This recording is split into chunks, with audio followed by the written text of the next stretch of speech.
So, Eric, thank Yeah. you so much for inviting us into your home Oh, here no doubt. in California. Yeah. Good to see you again. We've Mm. been doing some work on various things this last few days. So, Yeah. um, just kind of a little chat about something we're both excited about, I think, which is this whole idea of Nine Beats the musical. Yeah. Whoa. Just, for the sake of those that are maybe connecting with us for the first time, Mm. let's just introduce ourselves and see where we go. Sure. Sure. I'm Eric Wilson. I am a spoken word artist, a spiritual director, and playwright. Yeah, and I'm Steve Bassett, and I'm creator and founder of Nine Beats. I'm a writer, make little documentaries, and work in different countries around the world.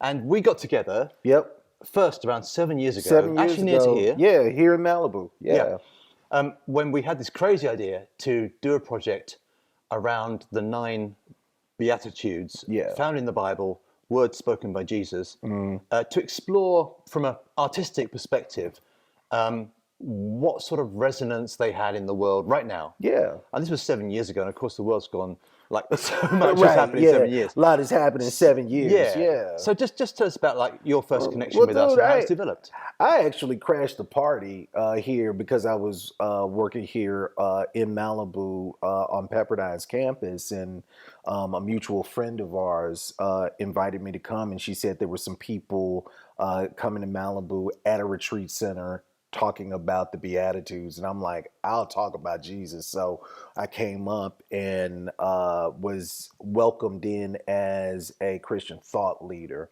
along with musicians from around the world, activists, and we spent a weekend talking about the Beatitudes. And as we talked about the Beatitudes, we had musicians listening. They would return with music.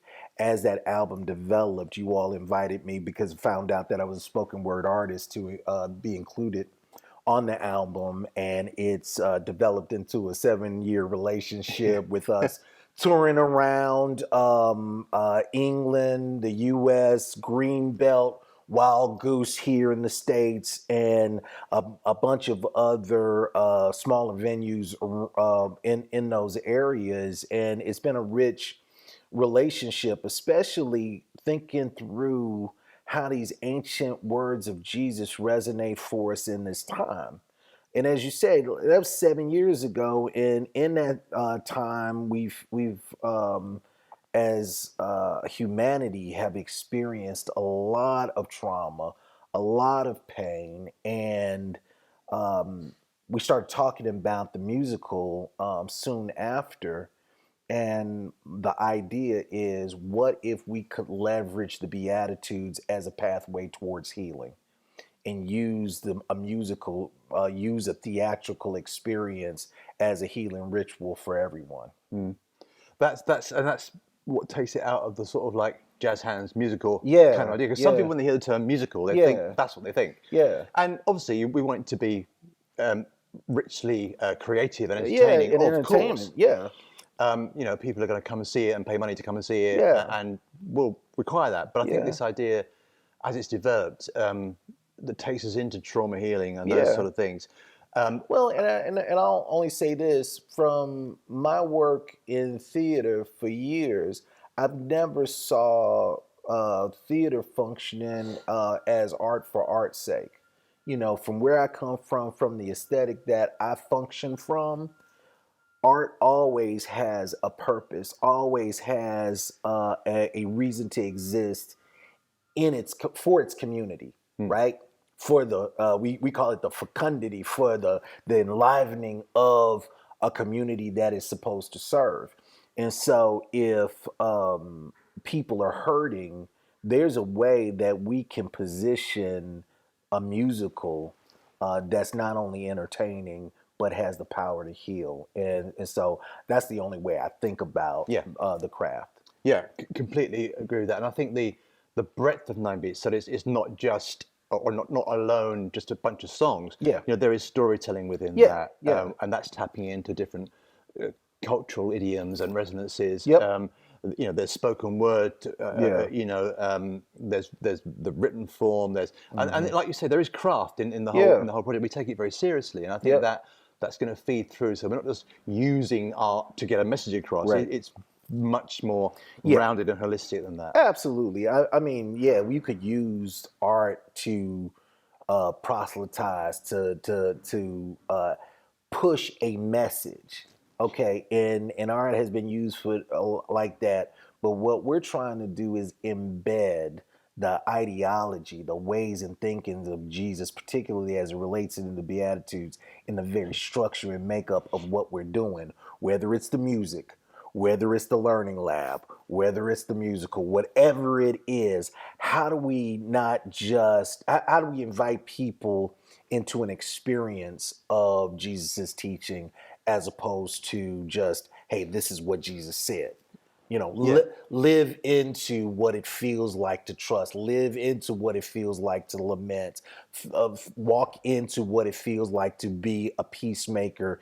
And all of a sudden, the Beatitudes aren't just an idea, it's a way of life, which Jesus ultimately intended it to be.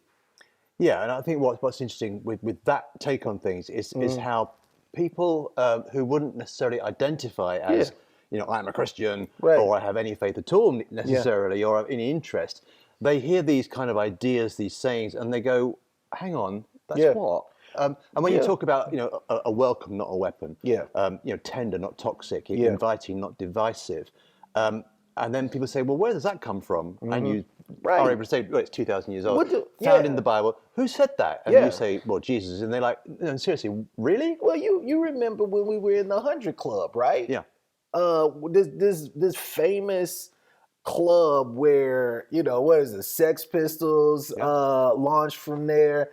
It was a venue for blues musicians and hip hop artists for years, and we performed there.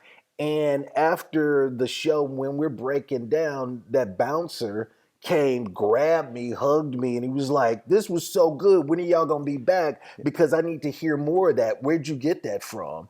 And I was like, from Jesus? He was like, what Jesus? Like, you know, he really felt the significance of it. A bouncer at this hole-in-the-wall club, all of a sudden, it makes sense to him the way we're talking about it.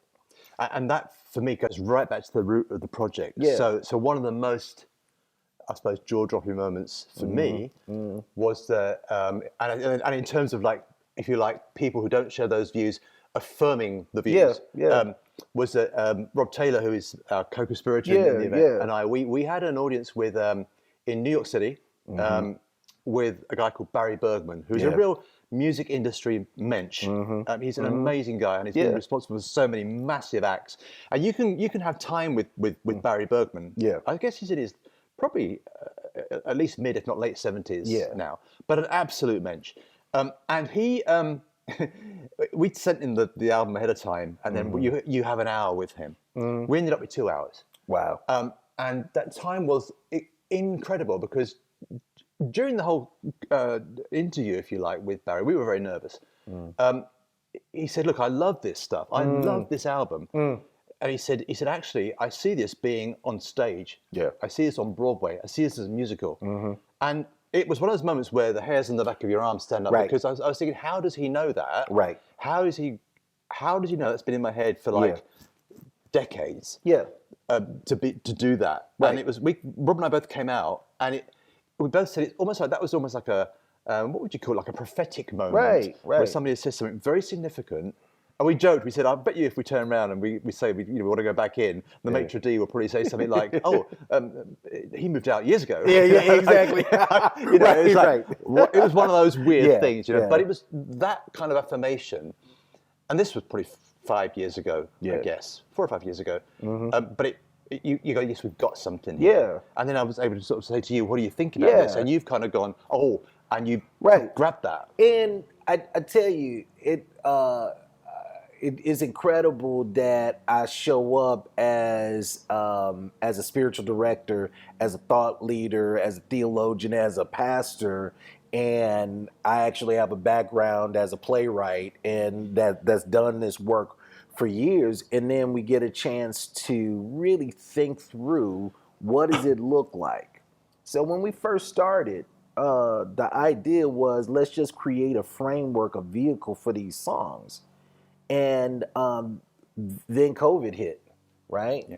And it wasn't adequate enough just to create a framework or a vehicle to highlight these songs. This had to be something that made the Beatitudes live for people, to invite them into a healing experience. And then the story just took off from there, and our writing and development process has been great. Yeah. Need some help as we continue to develop it, whether it's more voices, more resources, or whatever it is, but the journey has been amazing.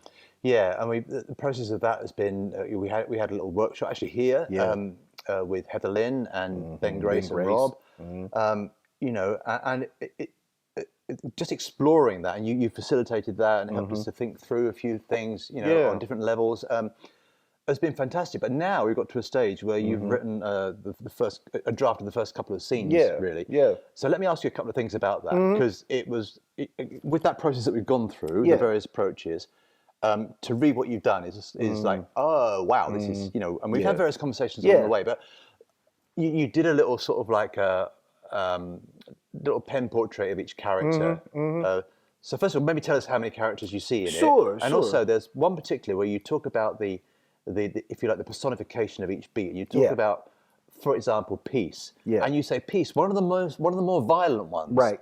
So that's where are you going with that? Well, okay, so it's probably 9 characters, and well, obviously more than 9 characters because we got 9 beats, and each of those ways that are associated with the Beatitudes are personified. So we have a character that is trust, that represents that first beatitude of blessed are the poor in spirit, because to be poor in spirit means to live with a deep trust in God and others. Okay, so we got trust as a character, we got lament as a character, we got meekness, peace, surrender, radical love. Each one is a character that is helping another character who at this point in the story is called who is yet to be named, right? Because who is yet to be named is a character who has lost their identity because of all of the trauma that is going on in the world. And these Beatitudes are commissioned to walk this character through these ritual experience to gain a new name at the end. And I started the writing process the way that I have for years, which is allowing the characters to speak to me. And as I'm going through talking to these characters and letting them determine where the story is going, one of them said, well, I don't really want to do it this time. I was like, oh, okay. So their characters, these Beatitudes, have varying degrees of buy-in. Do they want to continue in the work of healing? Because what happens when radical love is exhausted, right? And so all of a sudden the characters started talking and they started telling me about themselves. And Peace was like a boxer.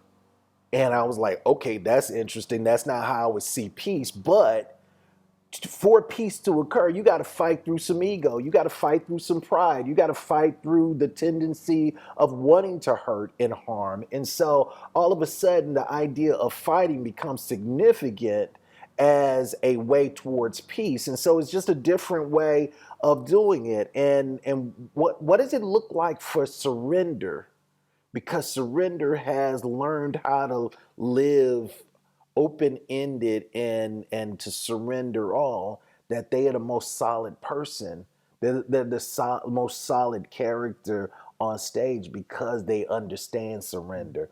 And so all of these characters started talking, and all of a sudden relationships started building, and that's guided me from there. That's fantastic. And I love it's just rich. And to think of that sort of set within, the music we already have, and maybe others, whatever it might be. Yeah. But we'll need to do some work on how we sort of synthesize that, I guess, into. I mean, it's going to be quite a lot of R&B kind of groove to the whole thing, isn't Well, there? I mean, you use the word groove, and that was the thing that really made the most sense to me because when we're thinking about R&B and we're thinking about soul, we always thinking about a groove, right? This consistent thing that anything can build off of. And in my mind, that's Jesus, that's Hesed, that is divine love, that is this groove, this thing that sets the rhythm of everything. And the groove is a character, right? Because it is the ground of all being. It is the thing that everything else is based off of. It's Jesus as, and it is a high Christology, man, but in a way that's fun, that's a vibe. And I think that's important for people to know that you know, if if people are coming at this from the point of view of like, oh, it's another church drama, Yeah, they need to perhaps Yeah. leave that at the door. Yeah. Because we're going to some other places with that. Absolutely. And it's going to be real stuff, real talk, Well, and real. and how do you root the not only the theology but the philosophy of Jesus into a dramatic form?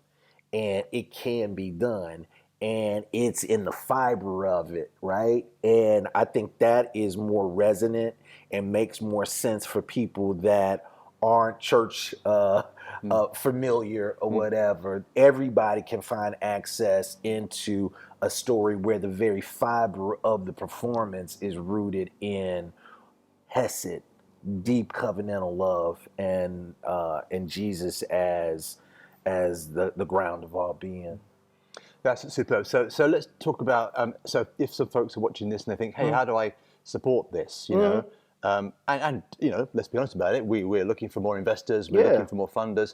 But also people who are prepared to get behind us and just come on board and like find out information and you know help us in that respect, amplify us, I guess. So what's the process from here? Well, you know, I think there's a number of developmental stages, right? I'm gonna have a fully developed script in a very short amount of time, but I want to be able to get a group of actors together here in the States and in the UK to start workshopping this because I think that there's some material that is yet to be formed because I believe each of these beatitudes, each of these beats, each of these characters has a story that has to be told, and I'd like to do that in a workshop with actors and a director. And so we'll do that here in the States. We'll do that in the UK.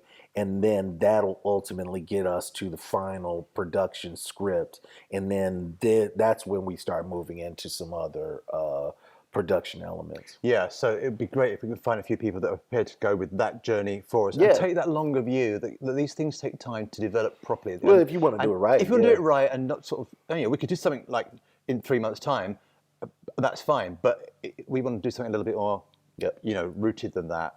So anybody out there, we'll be happy to hear from them. So that's great. And you're working on a whole bunch of other things. I know you're a busy guy. You know, I'm grateful for your input to all of this, you know. Absolutely. And it's been great working with you, and I hope we can carry on. And when we bring this to the stage, that's going to be quite a moment. I could kind of feel that. That's going to be a moment. Yeah, that's going to be a moment.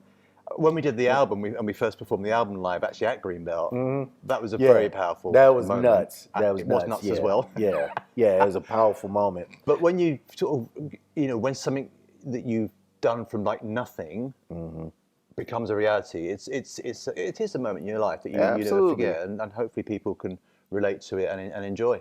It's powerful. When we started the workshop process here in Malibu for the musical, one of the things that we started with is the idea that all of us that gather, whether it's you, me, Rob, Heather Lynn, and Ben, we were entering a circle of healing. And from the work, we're going to make that circle expand to capture actors, directors, set designers, lighting people, dramaturgs, box office people, until we get to audience, and then on to the Tony stage, where the circle will be widened even more. Absolutely. So it's a great journey. It is. Yeah. Thanks, man. It's good to see you. Absolutely. And more and on.